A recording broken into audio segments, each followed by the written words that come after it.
Shalom shalom groupe b'amaso ndabaramukije mu izina rya Yesu Kristo. Tugiye kuganira amajambo y'Imana uyu munsi. Nagira ngo mbwire abari muri groupe bose na bene data bose yuko mfise inshingano canke ubutumwa nahawe kubwira abantu bose baba bari mu ishengero baba bari muri groupe n'abandi bose. Umuntu wese ari hose kw'isi yose ndafise amajambo nahawe kugira ngo mbwire abantu. Rero nagira ngo ngabishe abakristo bose, umuntu wese yipfuza kuja mu ijuru kugira ngo yicare yiteguye. Icambere mu byo nategetswe kubwira abantu hariho kwitegurira gusanganira umwami wacu Yesu Kristo. Abantu bose bategerezwa gushwa baduka bakitegura kuko umwami wacu Yesu Kristo agiye kugaruka. Ayo majambo tuzokomeza kuyagaruka ko kenshi, muzogenda mwumva mu nyigisho ngenda nigisha ari kugira ngo nkangurira abantu kwitegurira gusanganira umwami wacu Yesu Kristo. Muri ico cigisho harimwo amajambo avuga yuko igihe Yesu Kristo yaza ubwa mbere ku isi, abaherezi bakuru batamwakiriye, Abisirayeli batamwakiriye, abanyabwenge b'ivyanditswe batamwakiriye, abafarisayo n'abasadukayo, abantu bari bakomeye bahambaye mu idini ry'abayuda batamwakiriye. Muri iki gihe Yesu Kristo yiteguye kuza ubugira kabiri ku isi, hariho abantu benshi mbere bamenye Imana kandi babatijwe bitwa yuko ari abakristo b'imbere, ariko batiteguye na gatoya kumwakira.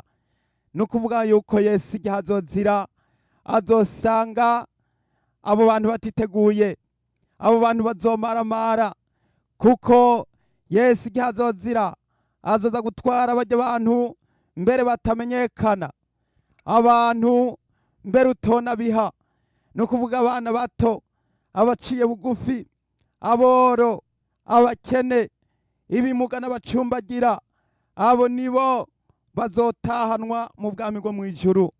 Ariko abahambaye, abanyamadini, abakuru b'amadini, abantu b'ibisongerezi bakomeye, co kimwe n'abakuru bo mw'isi, abantu bize za kaminuza, abantu bafise ubutunzi, abantu bari muri za politike, n'abandi bantu benshi bari mu migambwe, uko abantu bose bagiye bifata bivanga n'ivy'isi, abo bagiye gusigara mw'isi nta kabuza. Ivyo Yesu yambwiye kubibwira abantu kugira ngo abantu mwicare mubizi yuko kuri uyu muzo wa Yesu Kristo ugira kabiri abantu benshi bagiye kumaramara, bagiye kuza kwisanga basigaye mw'isi. None mwene data, igisigaye ni giki? Hakwiye gukorwa iki? No gusemerera, no kubwira abantu, no kuburira abantu, umuntu ababwire yuko bagiye gusigara, kuko iyi si igiye gusigara ubusa, kuko umugeni wa Yesu Kristo agiye kuduzwa mu ijuru. Mu bindi bintu nahawe kubwira abantu, ica kabiri nahawe kubwira abantu n'ubuzimire buri mu madini. Mu madini hari ubuzimire budasanzwe, harimo kwiyorobeka, harimo kwicanga, harimo kureka ibyaha bikimonogoza mu madini, mbere ugasanga imigenzo ya gipagani barayiretse ikinjira mu madini. Ivyo byose tuzobigarukako muri izi nyigisho, kuko nk'uko twabitanguye tuzobikomeza kugira ngo abantu bose bicare bazi yuko umuntu wese akora ibisa bityo atazoragwa ubwami bwo mw'ijuru.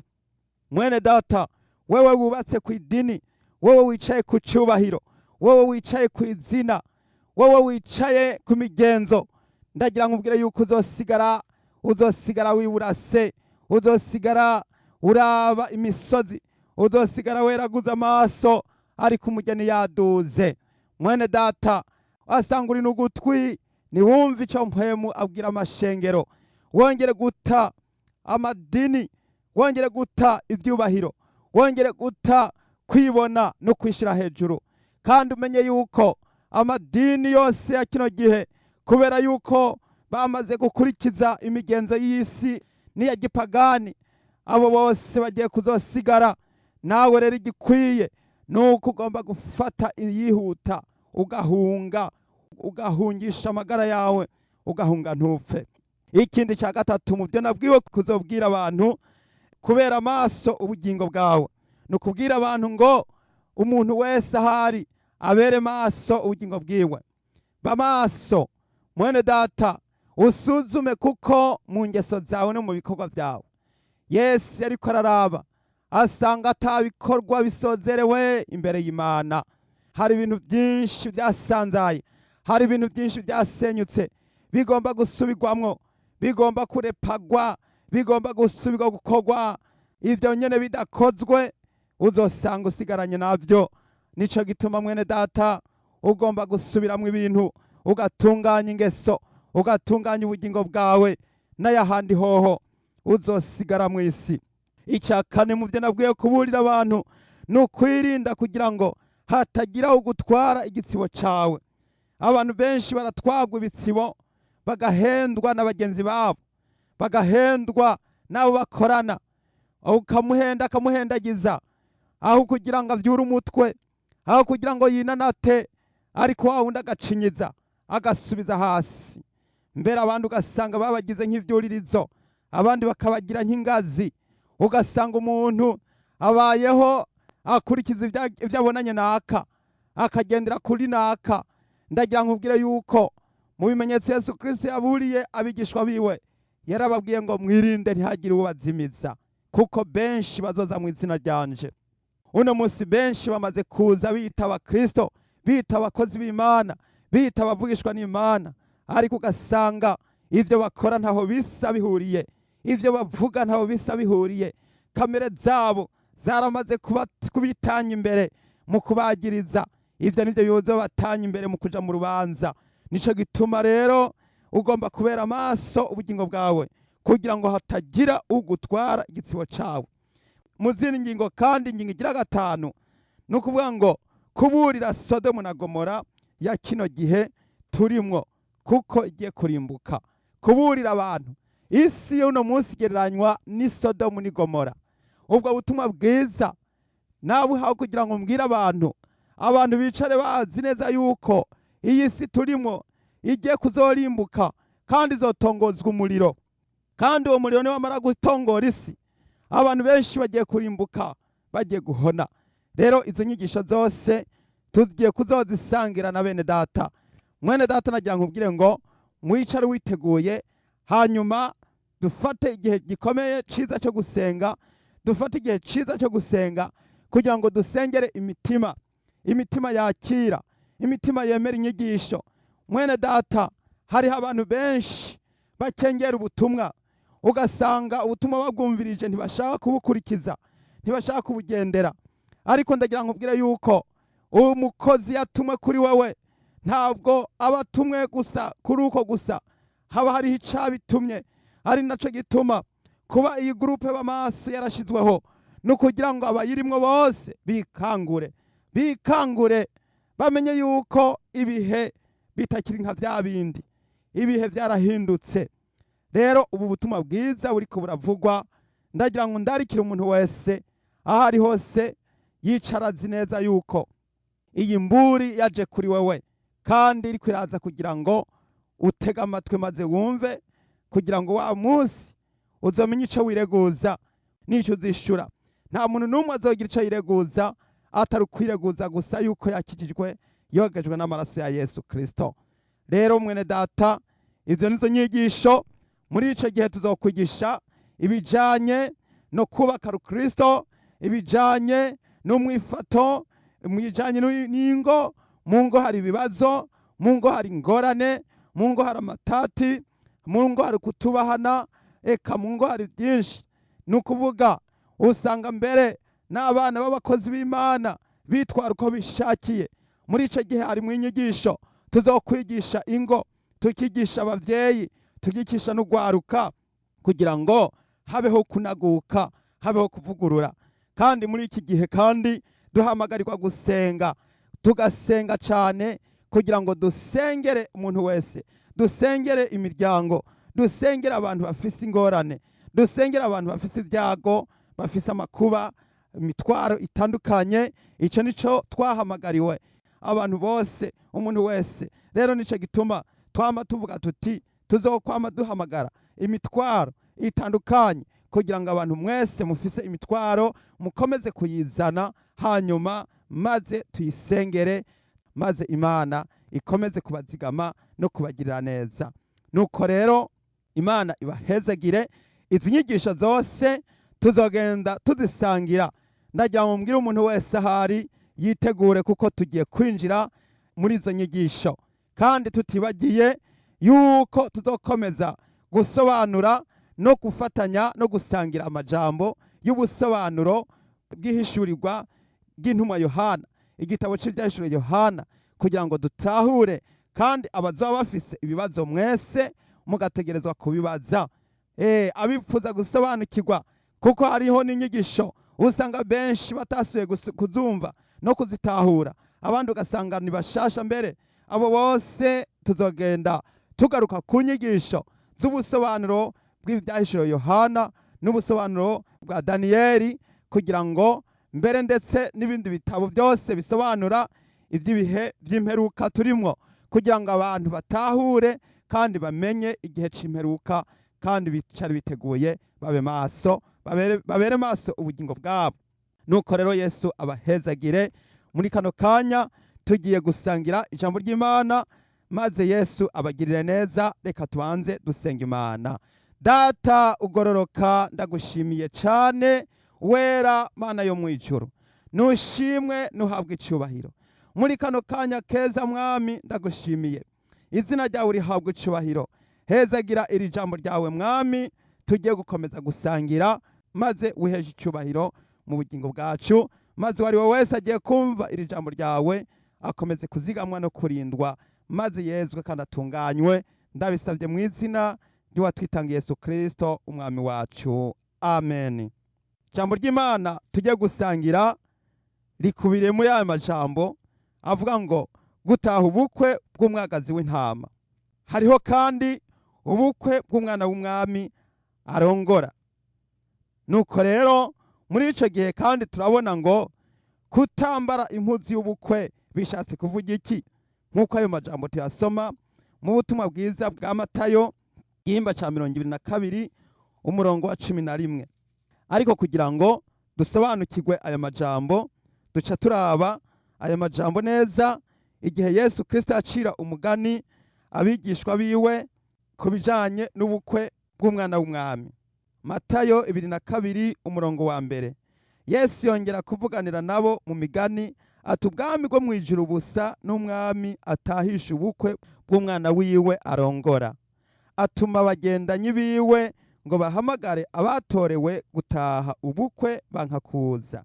Yongera gutuma abandi bagendanyi ati mubwire abatowe mutiraba amazimano yiwe yayiteguye, n'amapfizi n'amagumba vyiwe vyabazwe, kandi byose biriteguwe. Nimuze mutaha ubukwe. Ariko barirengagiza, barigira, umwe aja mu itongo ryiwe, uwundi mu bidandazwa vyiwe. Abasigaye bafata abo bagendanyi biwe babakorera ibara, barabica. Uwo mwami araraka, agomora ingabo ziwe, ahonya abo bicanyi, ayigiza igisagara cabo. Umwami wacu Yesu Kristo acira umugani abantu, arababwira yuko yatumye abakozi b'Imana batumwe kugira ngo bagende baburire abantu, bababwire bati ubukwe buri hafi kandi ni ku buntu, nta biguzi. Jambo ry'Imana riravuga ngo nimuze kuri jewe mwese abarushe n'abaremerewe ndabaruhura. Ijambo ry'Imana riko riratumira ati nimuze kuri jewe mwese murye munywe mudatanze ibiguzi canke amahera. Ati niki gituma mwemera kugura ibidahaza, kugura ibitari byo kurya nyakuri, kugura ibitari byo kunywa nyakuri? Nimuze kuri Yesu Kristo. Ariko abo bagendanye ngo barasemerera, ariko babandi ngo banka kuza. Uno munsi abantu benshi barumva ijambo ry'Imana bakabifata mineneko. Uno munsi mburi zirigwa zirasemerera, ariko abantu bashize agati mu matwi ntibashaka kumva. None rero igisigaye ngo umwami Imana ngo uwo mwami ngo arungika ngo abandi bagendanyi bagira kabiri, nabo nyene barabankira, mbese batangura kuzangazanga n'umutima uhuye. Umwe yigira mu itongo, uyundi yigira mu bidandazwa, uyundi yigira mu mabizinesi yiwe, baranka. Iyo uri kuritegereza abantu mw'isi basa nk'aho umenga bavyina nta kazoza, mbere ukamenga iyi si ntizovaho, kandi ukamenga nta na kimwe bivuze. Umuntu wese yikorera ivyiwe, yigira uko ashatse, yigendera mbese nk'uko yigombeye. Musuzume muraba abantu benshi nta nubwo bagifise n'ubwoba, Bibiliya ntibayisoma, nta n'amasengesho bagendamwo. Hagera ku munsi w'Imana ugasanga bigiriye mu mirimo yabo, hagera ku munsi wa gatandatu ugasanga bigiriye mu mirimo yabo. Abandi baja gusenga, abandi bakigira mu mirimo, bakigira mu bikorwa vyabo. Nta munsi wo gusenga ukiriho, vyose ngo vyarugawe, vyarahevye. Kwa kuzangazanga kwarabaye, umuntu wese asigaye adamaraye, yibereye mu vyiwe, nta kubaha Imana kukiriho. Abantu benshi baramaze gusuzugura ijambo ry'Imana. Kera naciye ubwenge mbona iminsi ya gatandatu yari yo gusenga, naciye ubwenge mbona iminsi y'Imana yari yo gusenga, ariko ubu harahindutse, amategeko barabihinduye, byose barahevye. Ahubwo usanga hageze muri vya bihe vyitwa ko ama weekend, ahubwo nivyo bihe ahubwo bapangiye ko ari vyo bihe, ahubwo baca batangura rero gupanga ivyo bikorera vyabo, bakibagira ko ari ibihe vyiza vyo gusenga Imana, bakibagira ko ariko kanya ahubwo umuntu aba afise ko gupfukama imbere z'Imana agasenga uhoraho. Abandi bantu benshi bashinze yuko iyo minsi ahubwo ari yo kuja mu mikino, abaja muri za siporo bagatangura kuza kugorora intege iminsi y'ama weekend, kandi bazi ko ariyo minsi bategeza kuja gusengera kuhoraho. Abandi bagatangura kuja mu mikino, imikino y'abisi. Iyo mikino abantu benshi bazoyisigaramwo, kandi bagiye gusigara mu vy'isi, bagiye gusigarana imikino yabo, ariko ijuru rigiye kubaca mu myanya y'intoke kubera yuko bagumije iyo mikino yabo. Nagira ngo mburire umuntu wese akigendera mu mikino y'isi amenye neza yuko mu bwami bw'Imana biriko biranyurana, kubera yuko aho gukina wofumuja mu masengesho, kuko umukino ubu urimo uragenda mu micezo y'isi, binyuranye no gusenga. Gusenga nta mukino, gusenga n'urugamba, gusenga n'intambara, gusenga no kuja ku mavi, gusenga ntugutirabira. Twibuke yuko Yesu yasenga n'icyuya kigatemba. Nico gituma rero amasengesho nta mukino. Wewe rero uja mu mikino umenye yuko unyuranye, uri kuranyuranya. Ndagira nkubwire yuko igihe Loti yaja kuburira abakwe biwe ngo basa nk'abariko barikinira, abantu benshi bibereye mu mikino. Nagira ngo mbwire abantu benshi bakigendera mu mikino, na cane cane abagikina za filime, ayo mafilime n'ayo mateatre y'ivyo bintu byose biriko biraza bizimiza bihenda abantu, abo nyene bazosigara muri ivyo, kuko ivyo nyene biriko biratuma abantu bibereye mu mikino. Ijambo ry'Imana nta mukino. Mu ijambo ry'Imana ibintu byose bigendera ku ngingo, ariko nta mikino, nta micezo, kuko abagikina bazosigarana ya mikino yabo. Ariko umwami wacu Yesu azozira, azoza gutora wa muntu yamasenga, yama ari ku mavi, yama yambaza Imana, yama yiyeza buri munsi, yama yitunganya, kandi akamaciye bugufi imbere z'Imana. Rero benshi batangura kuzangazanga, bamwe bigira mu vyabo, abandi mu vyabo, abandi mu vyabo. N'umunyuma ngo mbere bafata bamwe barabica, babakorera ivyamfura mbi, barabatonagura, babarungika bari gusa. Cakozwe uwo mwami araraka, amaze kuraka acatuma ayigiza ico gisagara, acayigiza ico gisagara, abo bicanyi babi arabica. Reka turabe icabandanije noneho mu nyuma. Ngo maze abwira abagendanyi biwe ati ubukwe buriteguwe, ariko ababutorewe ntibari babukwiye. Nuko nimugende mu mayira abiri, abo muri buboneyo bose mubahamagare baze babutahe. Abo bagendanyi baragenda baja mu nzira, batoranya abo babonye bose, ababi n'abeza, mu bukwe huzura ababutorewe. Umwami yinjiye kuraba abatowe abonamwo umuntu atambaye impuzu y'ubukwe, aramubaza ati mugenzi wanje winjiye ute hano utambaye impuzu y'ubukwe? Arajoregwa. Hariho abantu benshi bariko baribaza yuko bari mu nzira ija mu ijuru, ariko bakaba batarambara impuzu z'ubukwe. Ndagira ngo nkurarikire kwambara impuzu y'ubukwe hakiri kare. Witegure kwambara impuzu y'ubukwe, witegure wambara impuzu y'ubukwe mwene data. Ni wambara impuzu y'ubukwe, numesura imvune zawe, nukora ibikorwa vyiza, ni wambara kugororoka, ni wiyeze, ni wirinde. Hariho abantu benshi bibaza ko bazoja mu ijuru, ariko bakabihakanisha ingeso zabo.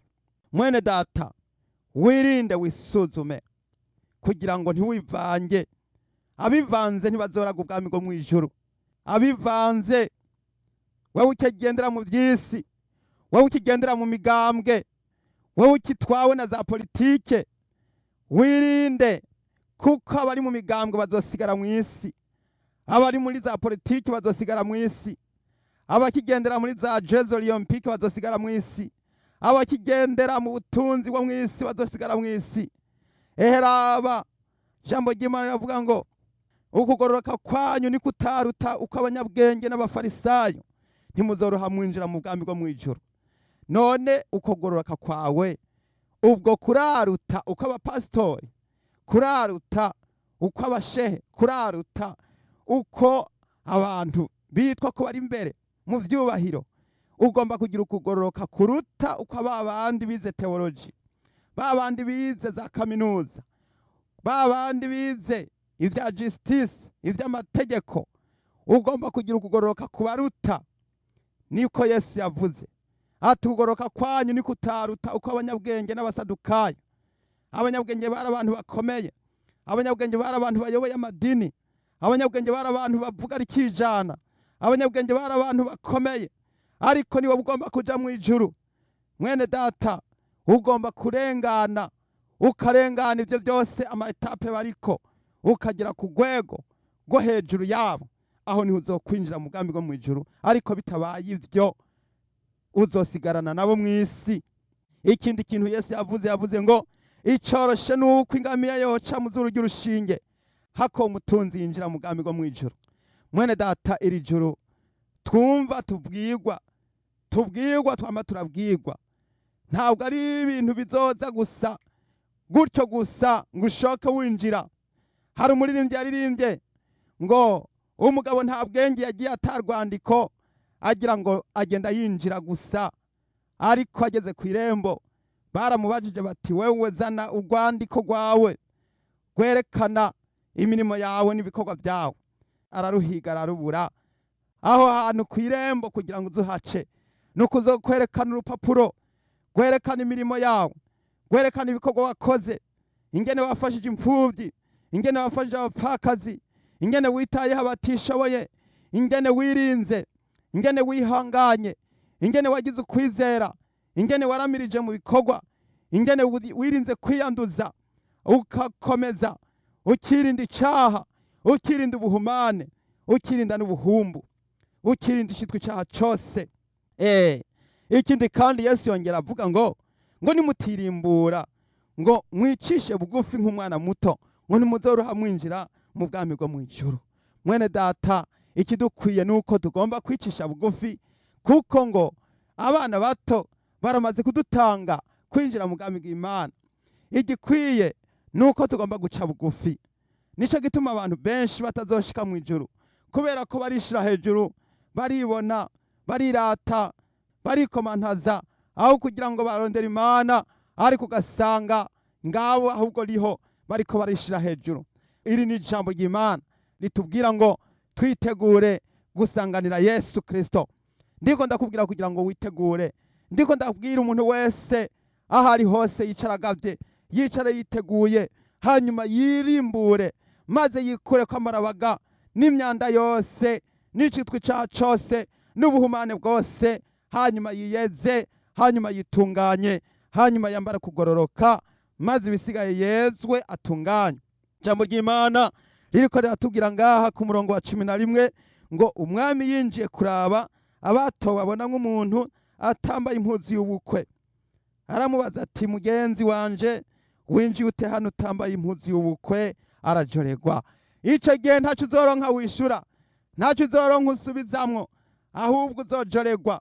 Rero amajambo y'Imana ariko aravuga ngo umwami azoca abwira abakozi biwe ati nimumubohe amaboko n'amaguru mumuterere hanze mu mwiza, niho hazoba amarira no kuryanyisya z'amenyo, kuko abatowe ari benshi ariko batoranijwe bakaba bake.